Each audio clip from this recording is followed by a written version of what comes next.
বন্ধুরা সবাই কেমন আছেন? আশা করি অনেক ভালো আছেন। আপনাদের সুস্বাস্থ্য কামনা করে শুরু করছি আজকের এপিসোড।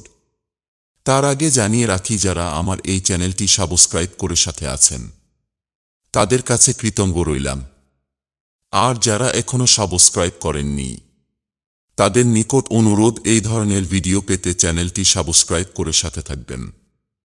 তাহলে আর দেরি না করে চলুন মূল ভিডিওতে যাওয়া যাক।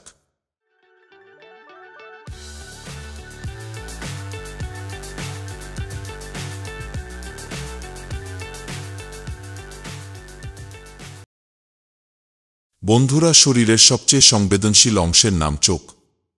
অন্যান্য অ্যালার্জির মতো অ্যালার্জি হতে পারে চোখেও।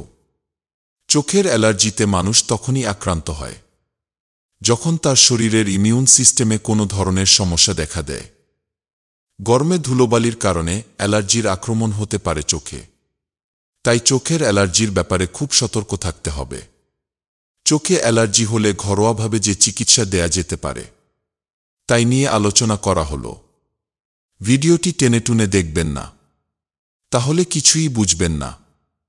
আসুন চোখের অ্যালার্জির লক্ষণসমূহ জেনে নেওয়া যাক।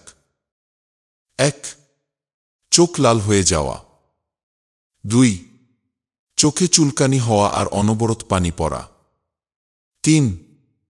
চোখ খচখচ করা মানে চোখের ভেতর কিছু ময়লা পড়েছে এমন বোধ হওয়া।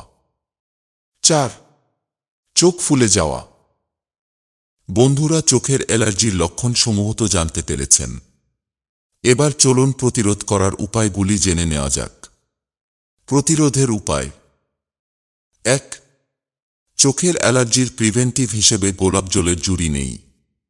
2-3 ফোঁটা গোলাপ জল অ্যালার্জি আক্রান্ত চোখে দিয়ে কিছুক্ষণের জন্য চোখ বন্ধ করে রাখতে হবে, যেন জলটা চোখে প্রবেশ করে আর ইনফেকশন সারিয়ে তোলে। 2-3 চা চামচ লবণ 1 গ্লাস পানিতে দিয়ে 20 মিনিট ফুটাতে হবে।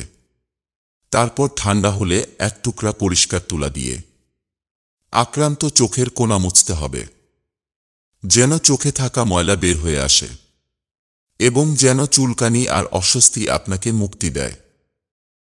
3. চোখের অ্যালার্জি থেকে মুক্তি পাওয়ার জন্য পানির অবদানের কথা তো বলার অপেক্ষা রাখে না। চোখে চুলকানি হলে বা লাল হয়ে গেলে বারবার ঠান্ডা পানি দিন। 4. কিছু আমলকির গুঁড়োর সঙ্গে মধু মিশিয়ে প্রতিদিন রাতে ঘুমাতে যাওয়ার আগে খাবেন।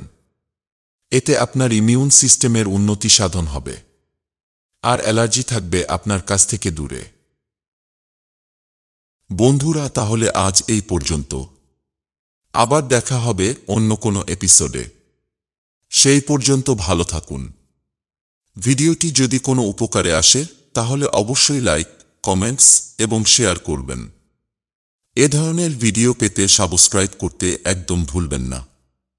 আল্লাহ হাফেজ।